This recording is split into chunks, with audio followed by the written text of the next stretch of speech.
மற்றும் பாமா சுப்பிரமணியன் நினைவு மருத்துவமனை இணைந்து வழங்கும் கும்பகோணம் மாரத்தான் 2026 கருப்பை வாய் புற்றுநோய்க்கு எதிரான விழிப்புணர்வு மாரத்தான். நாள் 22/2/2026 ஞாயிற்றுக்கிழமை. இடம் Allaman matriculation higher secondary school ground, Kumbakonam. அனைவரும் வருக. அனுமதி இலவசம்.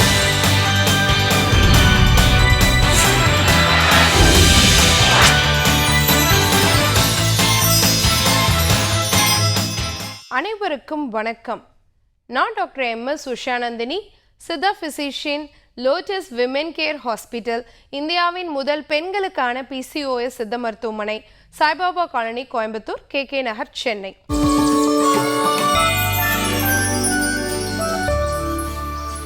இனியவை இந்த நிகழ்ச்சியில தொடர்ந்து நம்ம பெண்கள் சார்ந்த பல ஆரோக்கிய குறிப்புகளை பார்த்துட்டு வரங்க.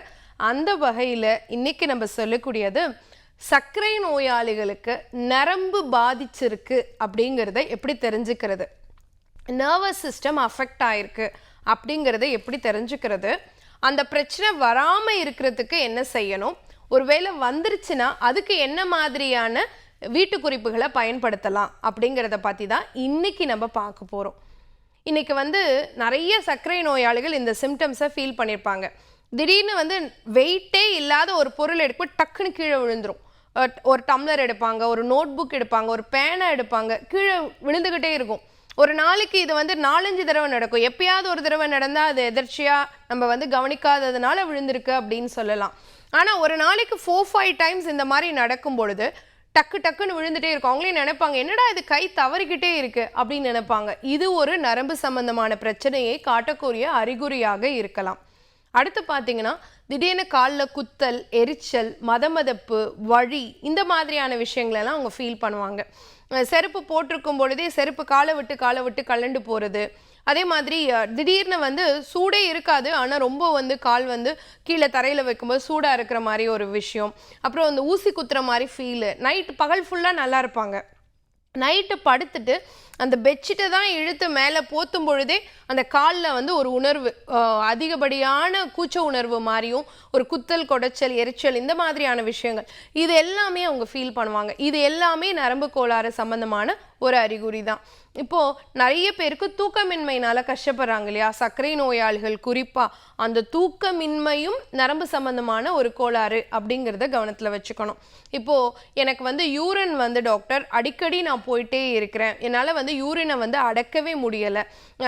பகல் பொழுது நான் இரவு நேரம் எந்திரிச்சு போகிறதுங்கிறது வேற, பகல் பொழுதுல கொஞ்ச நேரம் கூட என்னால் யூரினை ரீடைன் பண்ண முடியல அப்படிங்கிறவங்களுக்கு அந்த சர்க்கரை நோயாளிகள் குறிப்பாக அந்த பிளாடர், சிறுநீரக பை சம்பந்தமான நரம்பு பாதிச்சிருக்கலாம். இதுவும் ஒரு நரம்பு கோளாறு சம்பந்தமான விஷயம்தான். அதே மாதிரி எனக்கு மலச்சிக்கல், என்ன ஃபைபர் எடுத்துக்கிட்டாலும், என்ன காய்கறி எடுத்துக்கிட்டாலும், என்ன கீரை சாப்பிட்டாலும், மெடிசன் சாப்பிட்டாதான் மோஷன் வரும். மலச்சிக்கல் இருக்குது அப்படிங்கிறதும் ஒரு நரம்பு சார்ந்த பிரச்சனையாகத்தான் இருக்குது. அதே மாதிரி எனக்கு சாப்பிட்டோன்னே எம்டி பண்ணணும், மோஷன் போயிடும். எனக்கு அதனாலேயே நான் வெளியவே போக மாட்டேன், ஊருக்கே போக மாட்டேன், ட்ராவலே பண்ண மாட்டேன்னு சொல்லக்கூடிய நிறைய சர்க்கரை நோயாளிகள் இருக்காங்க. அப்போ அந்த சாப்பிட்டோன்னே மோஷன் போகிறோம் இல்லைங்களா, இரிட்டபிள் பவல் சிண்ட்ரோம் அப்படிங்கிறது ஒரு காரணமாக இருந்தாலும் அதுலேயும் இந்த நரம்பு பாதிப்பு அப்படிங்கிறது கண்டிப்பாக இருக்கு. ஸோ அப்போது இத்துணை காரணங்களுக்கு வெறும் கை கால் வலி மட்டும் கிடையாது, ஷோல்டர் பெயின் மட்டும் கிடையாது, உடம்புல இருக்கக்கூடிய இத்துணை காரியங்கள் நடக்கிறதுக்கும் நம்ம சந்திக்கக்கூடிய பல பிரச்சனைகள் அன்றாடம் சர்க்கரை நோயாளிகளுக்கு நரம்பு பாதிப்பு அப்படிங்கிறத கவனத்தில் வச்சுக்கணும். அப்போ அவங்க என்னெல்லாம் செய்யலாம் அப்படின்னு கேட்டிங்கன்னா, பூசணி விதை இருக்கு இல்லைங்களா, அதை லைட்டாக வறுத்து பொடி பண்ணி ஒரு கண்டெய்னரில் போட்டு வச்சுக்கோங்க. சர்க்கரை வியாதி இருக்கக்கூடியவங்க, இது சர்க்கரை நோயை குறைக்கக்கூடிய தன்மை அப்படின்னு நான் சொல்லலை, அந்த சர்க்கரை நோயில் இருக்கக்கூடிய டிஃபிஷியன்சி இருக்கு இல்லைங்களா, குறிப்பாக நிறைய நுண்ணுயிர் சத்துக்கள், விட்டமின் சத்துக்கள் அவங்களுக்கு கிடைக்காது. என்ன ரீசன்னா, சர்க்கரை நோய் அப்படிங்கிறதே நம்ம சாப்பிட்ட உணவில் இருக்கக்கூடிய சத்து பொருள் முழுமையாக நம்ம ரத்தத்தில் சேரலை அப்படிங்கிறதா பிரச்சனை. So it is a metabolic disorder, வளர்ச்சிதை மாற்ற பிரச்சனையினால் ஏற்படக்கூடிய ஒரு நோய் குறிகுணம் அப்படிங்கிறதா நம்ம சொல்லணும். அப்போது உங்களுக்கு அந்த நுண்ணுயிர் சத்துக்கள் கிடைக்கணும் அப்படிங்கிறதுக்காக காலையில் இந்த நரம்பு கோளாறு, இப்போ நான் சொன்ன சிம்டம்ஸ் எல்லாம் ஃபேஸ் பண்ணக்கூடியவங்க, இல்லை எல்லா சர்க்கரை நோயாளிகளுமே பயன்படுத்தலாம். அந்த பம்கின் சீட்ஸ்ன்னு சொல்லக்கூடிய பூசணி விதையை பொடி பண்ணி ஒரு கண்டெய்னரில் போட்டு வச்சுக்கிட்டு 1/2 ஸ்பூன் வீதம் டெய்லி காலையில் எம்டி ஸ்டொமக்கில் எடுத்துகிட்டு வாங்களேன். நீங்கள் எம்டி ஸ்டொமக்கில் தைராய்டு மெடிசன் சாப்பிட்றீங்க, இல்லை வேறு ஏதாவது மெடிசன் எடுத்துக்கிறீங்கன்னா அது சாப்பிட்டு 1 hour கழித்து இதை நீங்கள் பயன்படுத்தலாம். ஹாட் வாட்டரில் எடுத்துகிட்டு வாங்க. கண்டிப்பாக அதில் கிடைக்க வேண்டிய நுண்ணுயிர்ச்சிகள் சத்துக்கள், குறிப்பாக மெக்னீஷியம், மேங்கனீஸ், ஜிங்க் இந்த மாதிரியான விஷயங்கள்லாம் கிடைக்கும் பொழுது நரம்பு பாதிப்பை வந்து நம்ம தடுக்க முடியும். ஏன்னா அந்த நரம்பு செல்கள் இருக்கு இல்லைங்களா, அதனுடைய வளர்ச்சி, அதனுடைய ஆரோக்கியம் அப்படிங்கிறது ஜிங்கு, மெக்னீஷியம், மேங்கனீஸ், குரோமியம், அயன் இதெல்லாம் சார்ந்தது தான். அது எல்லாமே நமக்கு இதில் கிடைச்சிரும். இப்போ எல்லாருமே வந்து வாரத்துக்கு 3 நாள் 4 நாள் கீரைகள் எடுத்துக்கணும் அப்படின்னு சொல்கிறோம்.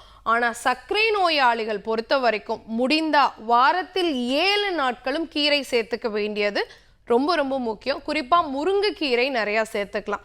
இல்லை நாங்கள் வந்து அசைவ பிரியராக இருக்கிறோம் அப்படின்னு வச்சுக்கோங்களேன், நீங்கள் என்ன பண்ணலான்னா நாட்டுக்கோழி முட்டை அட்லீஸ்ட் டெய்லி 1 மஞ்சள் கருவை வந்து ஒரு நாள் சாப்பிடுங்க, ஒரு நாள் எடுத்துருங்க. டெய்லி சாப்பிட்லாமா டாக்டர், மஞ்சள் கருவோடு சாப்பிட்லாமா அப்படின்னு நிறைய பேர் கேட்பீங்க. மஞ்சள் கருவிலையும் கொஞ்சம் சத்து இருக்குது. ஒரு நாள் சாப்பிடுங்க, ஒரு நாள் வேணான்னு ஒதுக்கிட்டு வெள்ளைக்கரு மட்டும் சாப்பிடுங்க. அந்த மாதிரி நீங்கள் எடுத்துகிட்டு வந்தீங்கனாலும் உங்களுடைய நரம்பு பாதிப்பு அப்படிங்கிறத நம்ம படிப்படியாக குறைக்க முடியும். சாயந்தர நேரம் நீங்கள் சாப்பிடக்கூடிய ஸ்நாக்ஸில் வாரத்துக்கு ஒரு 4 நாள் 5 நாளாவது வேக வைத்த வேர்க்கடலை இருக்கிற மாதிரி பார்த்துக்கோங்க. ஏன்னா அதில் இருக்கக்கூடிய ரெஸ்விரேட்ரால் அப்படிங்கிற சத்து பொருள் உங்கள் நரம்பு செல்களை பாதுகாக்கக்கூடியதாக இருக்குது. நரம்பு மண்டலம் பாதிக்காமல் தடுக்கக்கூடிய தன்மையுடையதாகவும் இருக்குது. உடனே நிறைய பேர் கேட்பாங்க, டாக்டர் வறுத்த வேர்க்கடலை சாப்பிட்லாமான்னு கேட்பாங்க. வேண்டாம், அது உங்களுடைய கொலஸ்ட்ரால் லெவலை டிஸ்டர்ப் பண்ணிடும். அதனால் வேக வைத்த வேர்க்கடலை கண்டிப்பாக ஒரு சுண்டல் மாதிரி நீங்கள் எடுத்துக்கிட்டிங்கன்னா உங்கள் நரம்பு மண்டலம் பாதுகாப்பாக இருக்கும். இல்லை டாக்டர் இப்போ எங்களுக்கு எரிச்சல் வந்துருச்சு, குத்தல் வந்துருச்சு, வலியும் வந்துருச்சு, இப்போ நீங்கள் சொன்ன சிம்டம்ஸ் எல்லாமே நாங்கள் ஃபீல் பண்ணிக்கிட்டு இருக்கோம், இந்த உணவு முறையை ஃபாலோ பண்ணலாம், வேறு ஏதாவது ஃபாலோ பண்ணால் இந்த பிரச்சனை எங்களுக்கு குறையுமா அப்படின்னு கேட்டிங்கன்னா, நம்ம வந்து வில்வ இலைக்கு வந்து பார்த்திங்கன்னா நரம்பு மண்டல சம்பந்தமான பாதிப்பை குறைக்கக்கூடிய தன்மை உடையதாக இருக்குது. அதனால் ஒரு 2 வில்வ இலை எடுத்துக்கோங்க. சர்க்கரை நோயாளிகள் ஒவ்வொரு செல்களையும் புதுப்பிக்கிறதுக்கு, அவங்க செல்களினுடைய ஆரோக்கியம் மேம்படுறதுக்கு வந்து பெஸ்ட்டு மூலிகை பார்த்திங்கன்னா ஆவாரம் பூ. ஸோ அதில் இருக்கக்கூடிய ஆவார இலை, ஆவாரை அப்படின்னு இருக்குது இல்லையா, ஆவார பூத்திருக்க சாவாரை கண்டதில்லை அப்படின்னு ஒரு பழமொழியே இருக்குது. ஸோ அதனால் ஆவார இலை வந்து ஒரு 10 இலை வீதம் எடுத்துக்கோங்க. கூட வந்து வில்வ இலை 2, இது 2யும் சேர்த்து கூட 2 மிளகு பொடிக்காமல் அப்படியே சேர்த்துக்கோங்க. ஸோ மிளகு, ஆவார இலை, வில்வ இலை இதை சேர்த்து ஒரு கஷாயம் மாதிரி 2 டம்ளர் தண்ணி விட்டு 1/2 டம்ளராக சுண்ட வச்சு வடிகட்டி காலையில் எம்டி ஸ்டொமக்கில் குடிச்சிட்டே வாங்கலேன். இதை கரெக்டாக நீங்கள் பண்ணீங்க அப்படின்னு சொன்னால் உங்கள் நரம்பு மண்டலம் சார்ந்த பிரச்சனையை குறைக்கக்கூடிய தன்மை இந்த கஷாயத்துக்கு வந்து இருக்குது. ஏன்னா வில்வத்துக்கு வந்து நிறைய நியூரோ ப்ரொடெக்டிவ் ப்ராப்பர்ட்டி இருக்கிறதாகவும், ஆவாரைக்கு வந்து கணையத்தினுடைய பீட்டா செல்களை வந்து புதுப்பிக்கக்கூடிய தன்மை உடையதாகவும், மிளகு வந்து உங்கள் வாதப்பித்த கபத்தை சீர்படுத்தக்கூடிய தன்மையுடையதாகவும் இருக்குது. இந்த 3ம் சேர்ந்து ஒரு கஷாயம் எடுக்கும் பொழுது கண்டிப்பாக சர்க்கரை நோயாளிகளுக்கு அவர்களுடைய நரம்பு சார்ந்த பிரச்சனைகளை வந்து சரி செஞ்சுக்கிறதுக்கும் நரம்புகளை வலுவாக்குறதுக்கும் இது சப்போர்ட்டிவாக இருக்கும். பயன்படுத்தி பாருங்கள். இதே மாதிரி இன்னொரு ஆரோக்கிய குறிப்போடு நான் உங்களை சந்திக்கிறேன். இயற்கையோடு இணைவோம், ஆரோக்கியமாக இருப்போம், ஆனந்தமாக வாழ்வோம். நன்றி, வணக்கம்.